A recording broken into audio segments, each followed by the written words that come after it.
Hello, friends. I know it's been quite a while since I last posted. There was a lot going on and I couldn't keep up with my schedule, but now I'm back and will try to be regular.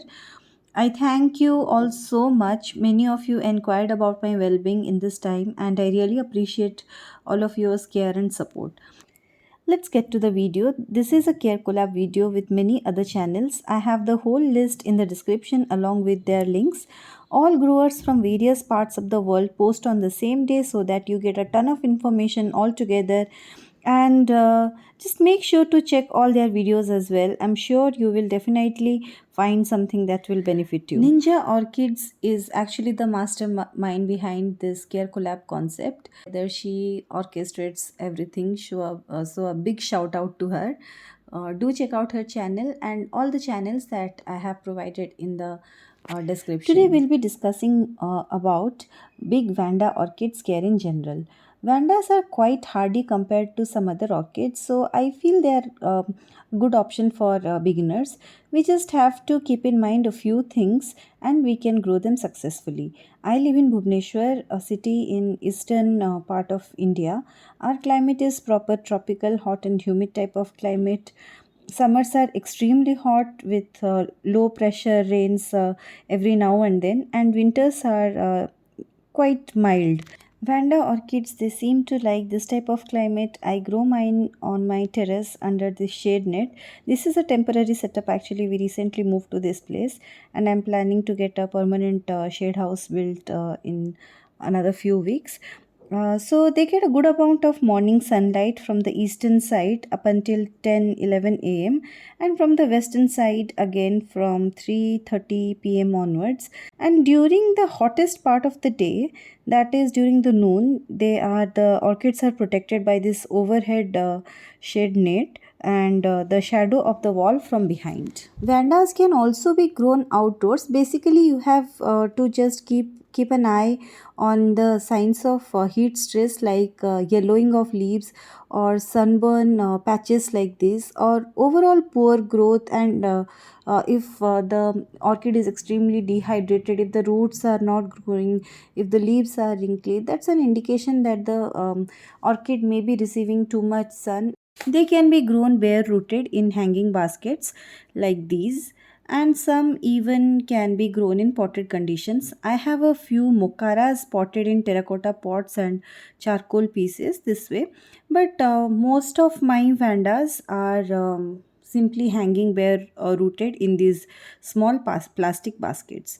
Vandas love high humidity of at least more than 75%, and they love moisture, but they don't like wet feet. But they do appreciate adequate ventilation and good air movement. I grow mine in this open space, so ventilation is not a problem for me. Then in the summers, especially in the summers, these love to be watered heavily, and I spray their roots twice daily. If you see green growing root tips, then it means that your vanda is happy with your watering schedule. Also, the leaves will be perky and healthy. When the leaves are well hydrated, you can see they are open, but when they are dehydrated, they will collapse. Like to prevent water loss through transpiration, you can see that the leaves they will seem as if they are collapsed. In the winters, I water once daily, and in the rainy season, I skip watering on the days when it's raining on and off, or when the humidity is very high. While spraying the roots, make sure to take some time and spray the roots thoroughly until they turn green in color. That is when we'll know that the velamin has absorbed some water. And if you live in a very dry area where the humidity is very low, then you can also try soaking your vanda roots in a bucket of water few minutes every day. That's not possible if you have got a lot of vandas. One more thing I wanted to point out that during watering, don't let water sit in between the leaves or the crown portion for long times, as these orchids, like just like Phalaenopsis orchids, these also tend to get crown rot very easily, and it's really difficult to treat Vandas suffering from that rot. I don't have a Vanda right here, but I have a Rinco stylus, which is a Vandaceous orchid. As an example, you see this orchid had a crown rot and the growth has halted. So only hope is from this kiki or the baby plant that it has pushed from the base after the rot halted. So we covered light, humidity, water requirement, and some problems that Vandas are prone to. Now comes fertilizer. Now comes fertilizer. These are heavy feeders and they need to be fed more frequently than other orchids.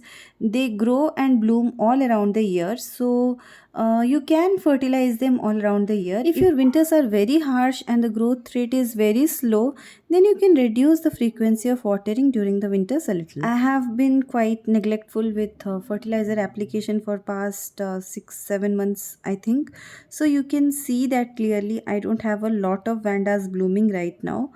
I try to feed them with seaweed extract and Epsom salt every 15 to 20 days. That used to work properly. I used to get a lot of Vanda blooms before, but this thing has slowed down a little because of my neglect. I'll start doing the same on a weekly basis now on for my Vandas and hardkin dendrobiums.